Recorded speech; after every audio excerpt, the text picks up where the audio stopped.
Mighty Father God, we are your instruments, Lord. We are your people. We are the sheep of your pasture. Lord God, I pray for my brother today. Lord God, that you anoint every word that comes out of his mouth. I pray your hand is upon him, Lord God. And Lord, I know the power of the Holy Spirit when it comes on me, Father. I pray that same power that lives in him, Lord, will direct his words this day, Lord God, and bring you praise and bring you glory. In Jesus' name, amen. Amen. Go for it, brother. I'll do it. I'll see what I can do. Oh, the responsibilities. I don't know if I'm very good at responsibility. Of course, a lot of problems, but had a bit of responsibility. But had a bit of a hard time coming up with something. Surprisingly, I had an idea. The Lord had another. We wrestled for a little while. You lost? I lost. Praise the Lord. Luckily, no, so I'm just kidding. We were of one accord, as we always are. You asked me a question, and I'm going to ask you the same question. And I want you to think about it as I talk through. Have you ever wondered what drives people who have everything to keep attempting to get more? So why do we, when we already have everything we need, want to keep getting more? And it's amazing what these people are willing to do that. There's a million illustrations of that. I'm not going to go through them all. And our advertising companies base most of what they do on that wanting to have more than we've already got. I suppose we could illustrate that by looking back at young children, isn't it? When you give them a jar full of lollies, they'll try and fill both hands, their mouth, their pockets.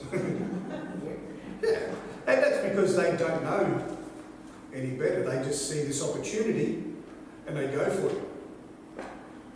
And as we get a little bit older, we realise that that's not what having things is all about. You take what you need, not what you think you can take. And most of us develop that. But as I said, we see advertising every day telling us that we should have something better than someone else. An example being an imported truck that tells you that it needs use for breakfast. So you're already driving a car that's almost too big to be on the road anyway. And people who own them complain all of the time about the running costs and things like that. But then we have the advertising company saying, you should have a bigger one. And so we rush out and buy a bigger one, which is now harder to drive, takes up more of the road, costs more to run, horribly expensive. But we've been told we've got to have it, so we go and get it. Is this new? Sadly, it's not. It's been part of our human nature forever, I guess. We've always wanted to have something better. We've always wanted to keep going further and further. We don't understand that what we've already got is the best for us, because we don't see what we've got once we've got it. And that's a fact. I'm going to tell you a couple of stories today. I thought, let's make it story time. So just bear with me. Long ago, back when animals could talk, because you didn't realise that they could, did you? Yeah. The spider looked very different to how we see spiders today. Today the spider has a big fat head and a big fat body joined together by a skinny little waist. Well, most of them look like that, don't they? You know, with their arms all up the top and the big eyes and then a huge fat body there. But back in the day when animals could talk, the spider had no waist, but was big and fat all over. So how did the spider get to have such a skinny waist? One day, the spider was walking through the forest when a rabbit came hopping down the path. "Where are you off to in such a hurry, rabbit?" inquired the spider. "Why, I'm off to the wedding feast at Upstream Town." It's just a little bit left of downstream village. Said the rabbit, "You should come along too. Everyone's invited, and I hear it's going to be a feast to end all feasts." I'm thinking I might go myself. As Rabbit hopped off, Spider decided that indeed it would be a wonderful feast and that he would attend. But just as he was setting off, he met a fox coming in the opposite direction. "And where are you off to, Mr. Fox?" asked the Spider. "Why, I'm off to the anniversary celebrations of Downstream Town,"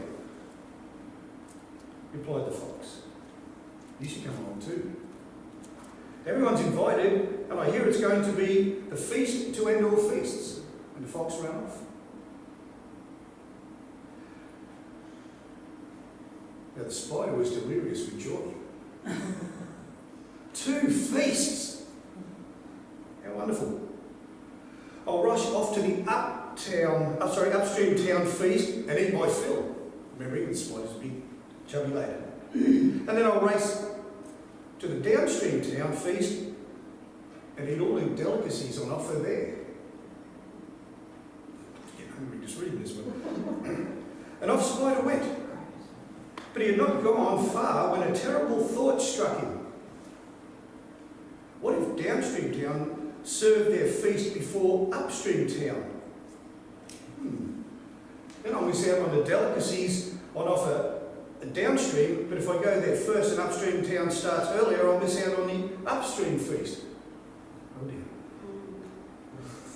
Oh, what it is to be in 2 minds. Or in this case, 2 stomachs. 2 stomachs. Spider's joy turned to great consternation. What was he to do? He didn't want to miss out on either of the feasts. I can understand that. It was then that he had a brilliant idea. He raced home and found 2 very long ropes. He tied the end of each rope to his body and then instructed his 2 children to take the other ends. His daughter was to head off to the downstream feast and his son to the upstream feast. When the food was served, they were to pull on the rope. He would know which feast began first and would then make his way there. Brilliant lad, this spider. Obviously roped his children in.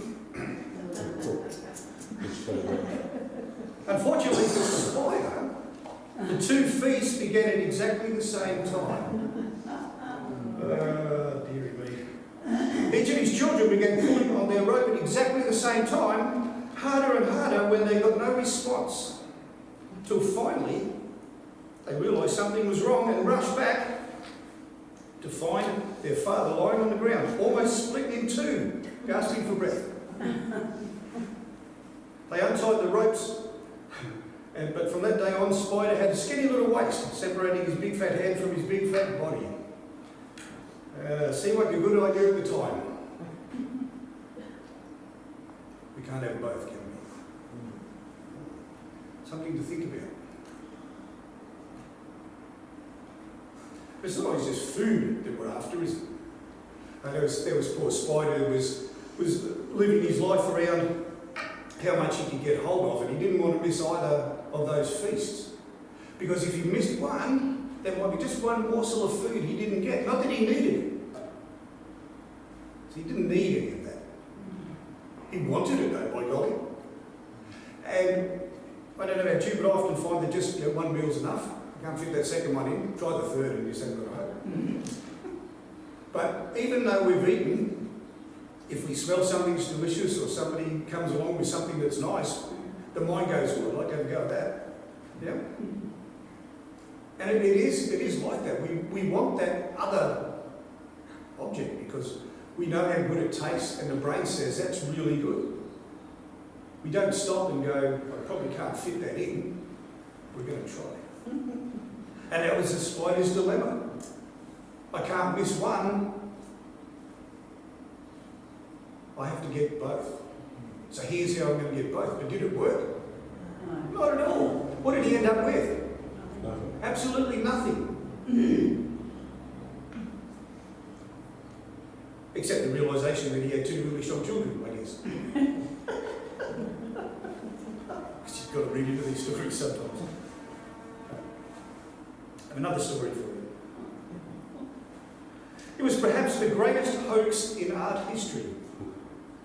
Han van Meegeren, I wish I had nice English names, was an artist with a garage. Painting in the Netherlands before World War II, critics mercilessly panned his exhibitions.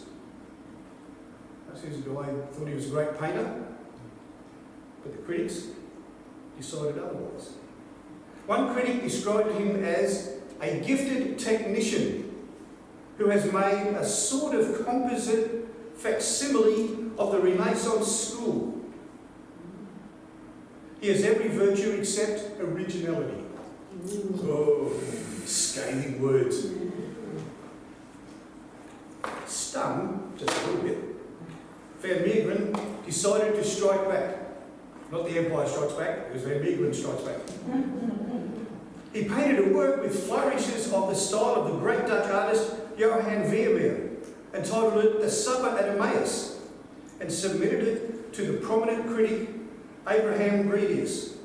Bredius took the bait, writing that it is a wonderful moment in the life of a lover of art when he finds himself suddenly confronted with a hitherto unknown painting by a great master. So Hans had passed this off as the painting of a great master, and a critic had fallen for it. And what a picture we have here. I am inclined to say a masterpiece of Johannes Vermeer of Delft. That's where he came from. The art world gasped. Woo! The painting was sold for the equivalent of millions of dollars and displayed in an art gallery.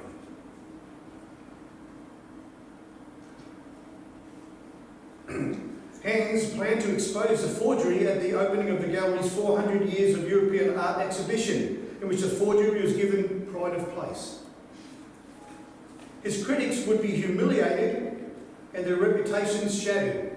Remember, they said this guy had no originality, but apparently a lot of flourish. Greed, however, got the better of him. Rather than exposing the forgery, he made more, raking in millions of dollars. When the Nazis swept through Europe, he even managed to sell the Supper at Emmaus to them. This almost proved his undoing. After the war, the victorious Allied forces were determined to return the artworks collected by the Nazis to their previous owners, which they did. A receipt led two soldiers from the Allied art commissions to the studio of Hans. They wanted to know from whom he had bought the artwork, the one that he claimed was from the master. Unwilling to divulge the truth, Hans was arrested on charges of treason and faced the death penalty. Over the painting. But you see, it wasn't about the painting, it was about the money that he made and the fact that he wouldn't own up. Confined in prison, facing death, Hans had a change of heart. Surprise, surprise. He confessed, but alas, no one believed him. Experts testified that the work was indeed an original by the Dutch master Vermeer. The only way to prove his innocence was to produce another fake, which he did, spending weeks literally painting for his life.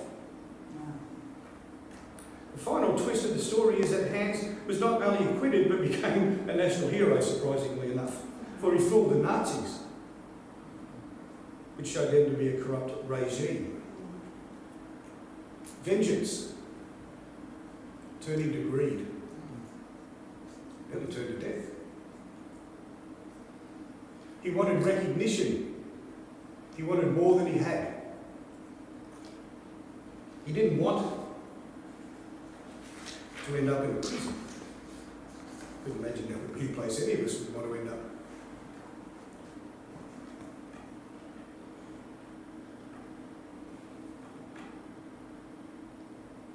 He led himself into a dangerous place because he wanted to be one above the others.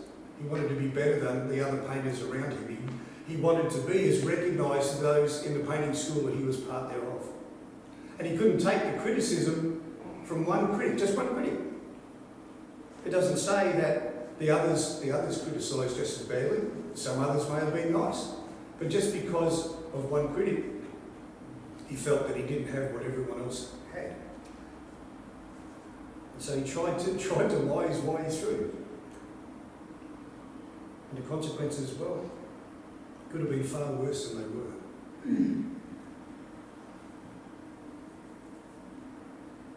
Something to think about. Something we need to very much keep our mind on. In early 2001, some towns in India were stricken by a plague of monkeys. That's it. The monkeys were so numerous that they would invade homes, biting people and making off with food supplies. It's actually something that happens over there quite a bit. It was agreed the monkeys would have to be caught and relocated, because we live in a world where you've got to be RSPCA friendly. Even make sure our chickens die in comfort. The people in these towns resorted to a traditional method of catching the monkeys. They gathered their old milk bottles, tied them to the ground, and then placed something sweet such as a lolly inside the bottle. Haven't taken the milk out already. Unless you like milk with the lollies, I guess that's fine. Then when a monkey came along and saw the sweet, he placed his hand inside the bottle, but with the lolly enclosed in the palm of his fist, it was too big to come out of the bottle.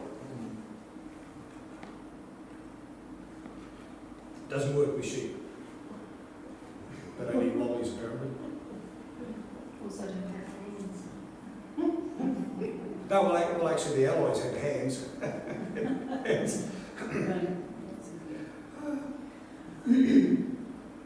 The monkeys will pull and push in an effort to get the lolly out, but they won't ever let go of it. Not even when the captors approach. So the monkeys are caught literally with their hand in the lolly jar.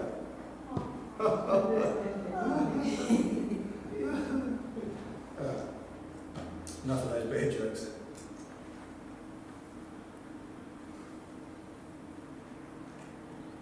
But you can see the temptation that drove the monkeys. There is food just lying there. They don't see it as being in a bottle, they just see it as being there.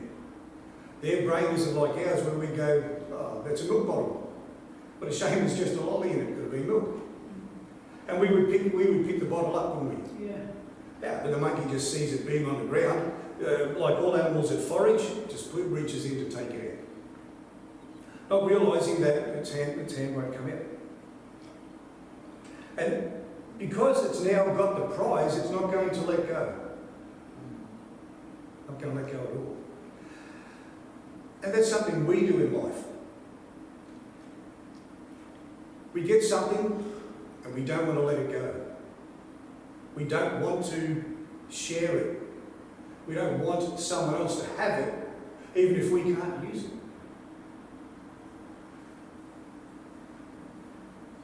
I watched that show during the week, American Pickers, which at first I thought was about guys with their problems and with noses, but apparently not.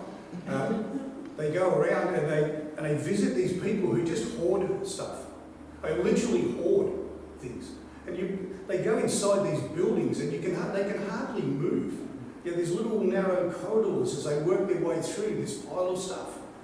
And these guys are there to make some money. They want to pay for this stuff and then take it away and sell it for a little bit more and make a bit of a profit.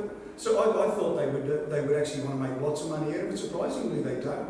Because again, it's not about getting just a few things and making money. It's about a continual stream of business. But what amazes me is how difficult it is for these guys to get people to part with stuff. Absolutely unbelievable.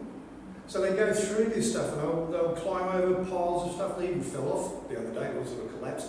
And they come across this stuff. They've got this thing and it's this rusty old oil can and it looks like it would be better off if you buried it somewhere. And You know, they offer like $150 for this thing, and the person was going, well, make it $300. You know, and they won't sell it.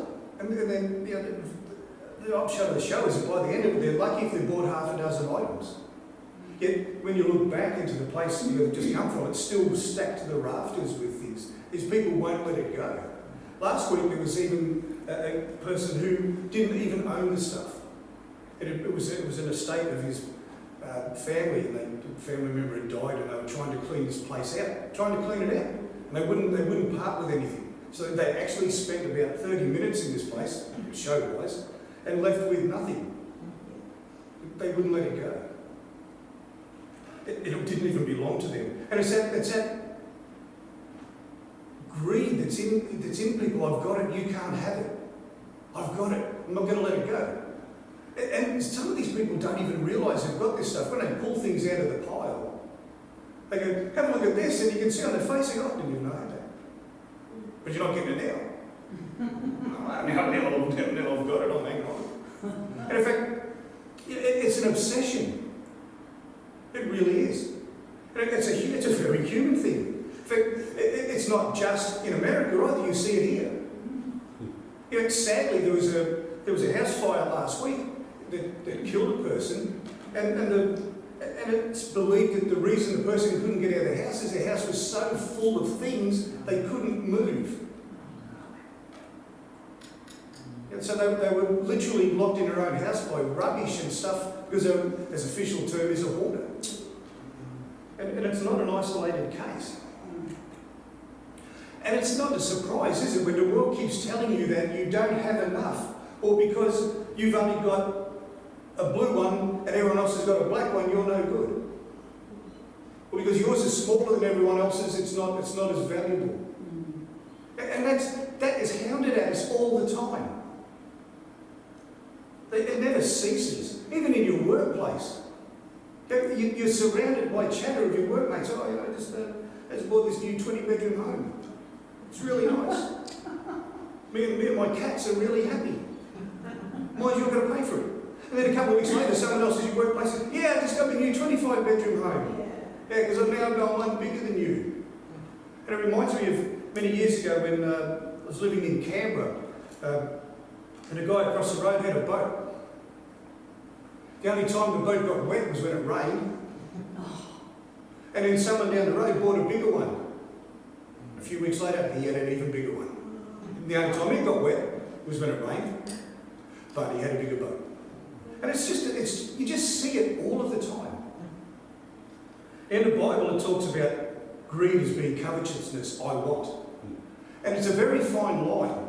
I was thinking about it when I was putting this word together, about just how fine a line that is.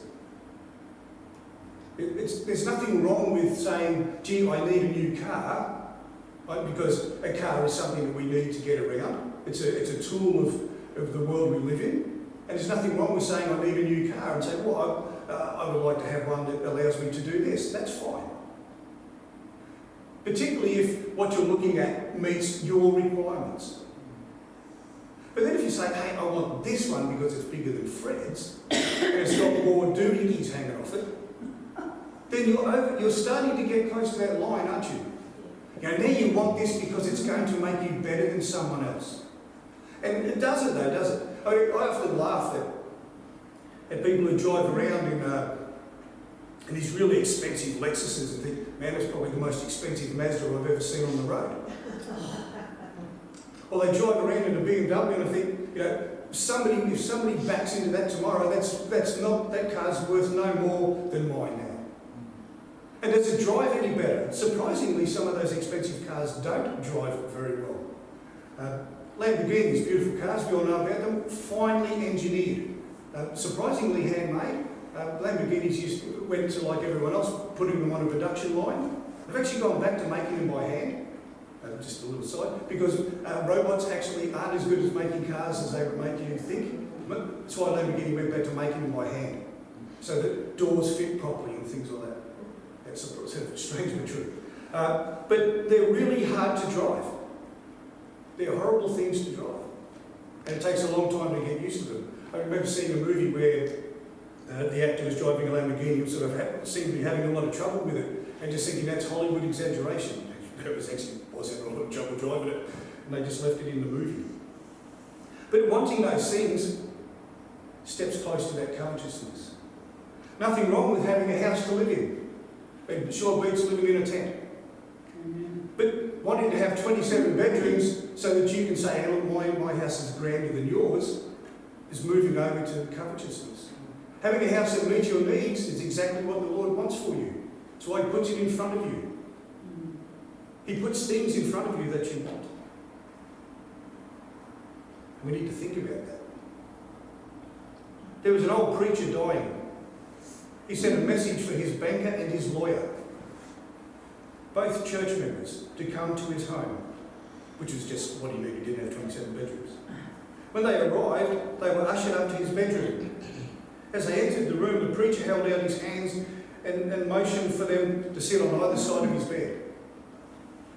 The preacher grasped their hands, sighed contentedly, smiled and stared at the ceiling. For a time, no one said anything.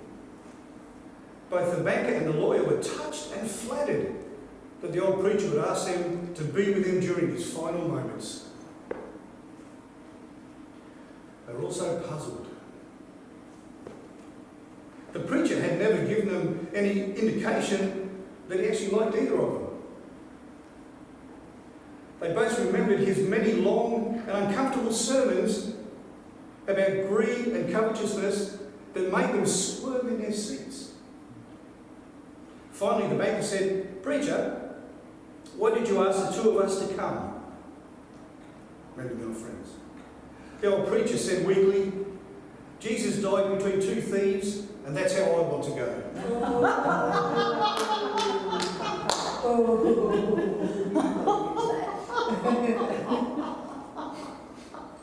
Oh, sorry, I just had to throw that in.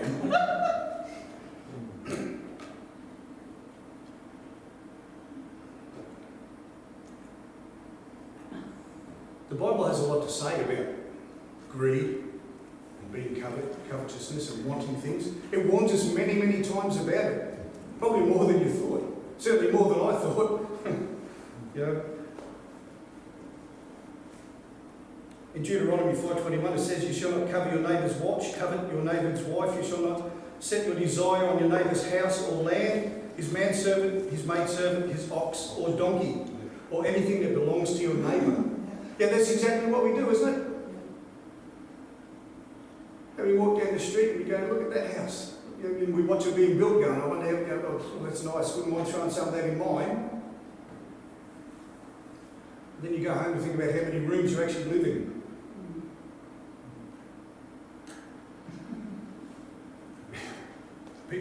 People get landscapers to come and make this wonderful garden for them, then live inside. But it's better than next door neighbours. In a dictionary, covetousness, which is a really hard word to say, is grasping for more. In the Bible, it's described as a sin of selfishness. You're never content. You're never satisfied. You're grabbing for one more. Just like the child when they're offered the jar of lollies. You go, "Wow, look at all of those. I'm going to get as many of those into my pocket as I can." It's like squirrels. They will fill the pouches. They have pouches in their cheeks. And they will fill them so that their cheeks are bulging so much so they can hardly lift their heads. So that they can take the food back to their burrow and store it. But they will actually get to a point where they can hardly drag their face along the ground, and then they get to their burrow and can't get in. And do they empty their cheeks? No. They just continue to try and force themselves into their burrow.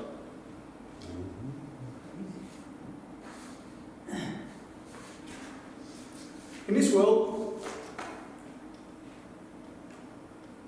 the worst kind of greed, I guess, is greed for money. drives so many people to do so many bad things. And it dictates the way that we even run our lives.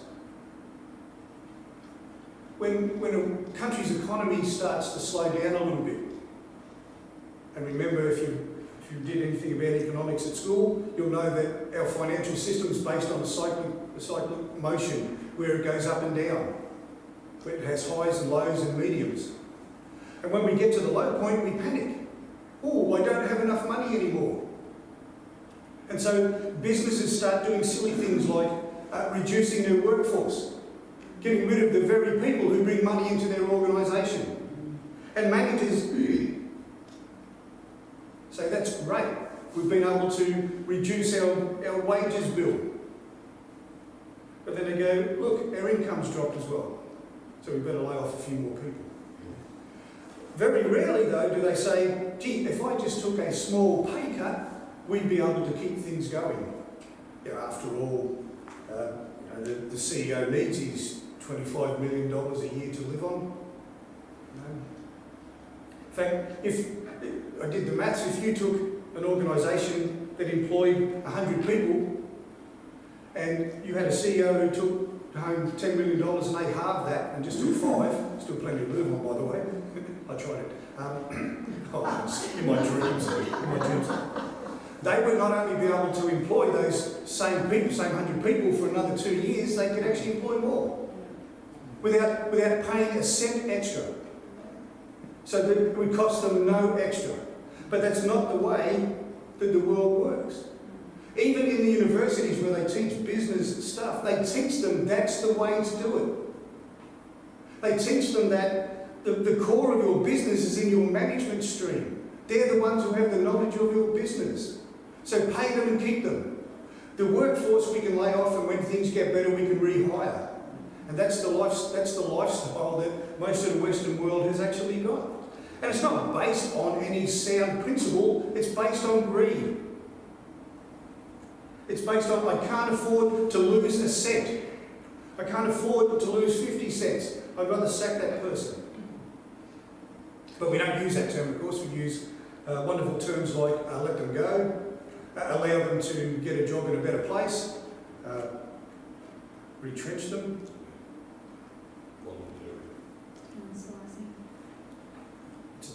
It's just a crazy way of doing things. But it just shows how we live. And people will go from job to job, whether the next job is better or not, because they're going to get paid an extra $100 a week. Everybody ever understands how the tax system in Australia works. You earn more money, the tax we're going to take more off you. Yeah? So you actually end up going backwards.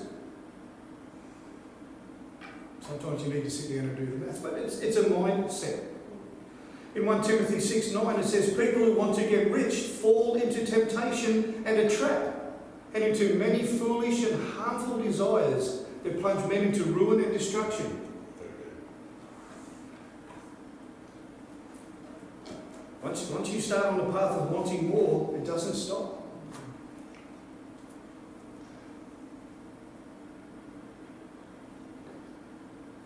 Most of the greed is so that we can buy more things. The Bible actually knew that. It actually warns us against that.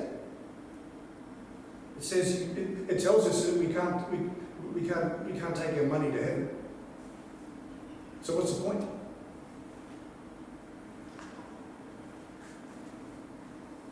In Matthew 6:19 it says, don't store up for yourselves treasures on earth, where moth and rust destroy and where thieves break in and steal. But store up for yourselves treasures in heaven. That's what we should be greedy for. Amen. We should have a greed. We should be covetous of those things that Jesus has for us. Yeah. Because that gives us something to strive for. And the funny thing about all of that is we're not going to have any more than anyone else. When you get to heaven, you're all going to get the same. Everything. Because that's what it said. You get everything. When I get there, I get everything. When Jim gets there, he gets everything. When Carrie gets there, she gets everything. Equal portions.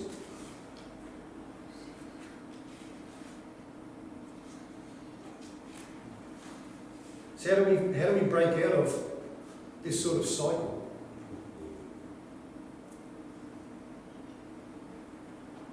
Focus on God. Now that's the answer. That's simple, isn't it? Hey, focus on God makes life easy. I wish it was.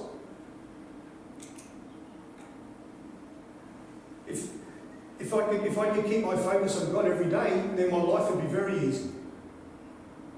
But there's so many things that distract you, that come across your vision. And our brain and our eyes will follow whatever distracts them.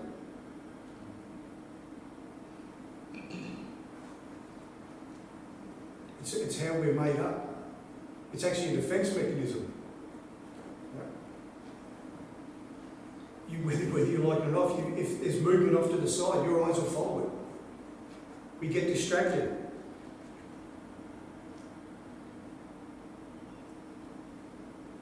Avoiding temptation, avoiding greed is something we have to work on. Something where we need to say to ourselves, do I really need that 47th pair of shoes? I've only got 2 feet. Do I really need another pair of designer jeans? Do I need that 3rd television in the house? If your answer is yes, and you make use of those because they fit into your lifestyle, then that's probably fine. But if you want that 3rd TV just so that when visitors come, they can see that you've got one in the bathroom, well, that's probably going over the line. Unless you spend a lot of time in there. It's easy to be deceived. As we saw with hands, you can pretend to be what you're not. And suddenly you can get caught out because people will think you are what you're not. And that's what happened to him, didn't it? He wanted to prove that he was a great artist, and he did it through deception. But he found one person who believed that deception.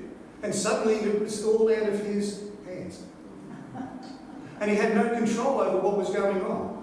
And it was only the fact that he was a reasonable painter, I guess, that saved his life in the end.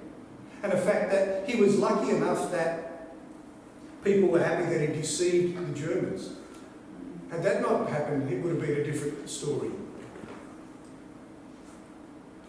So greed is something that the world is full of. And as we know, we're of this world, we're in this world, but not of this world.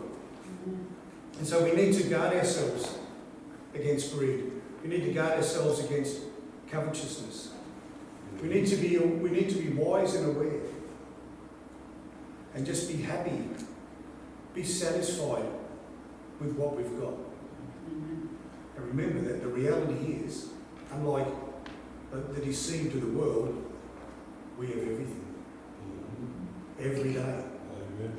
And when we do pass on, then we're going to be absolutely certain that we have everything. And I'll leave that with you. Thank you.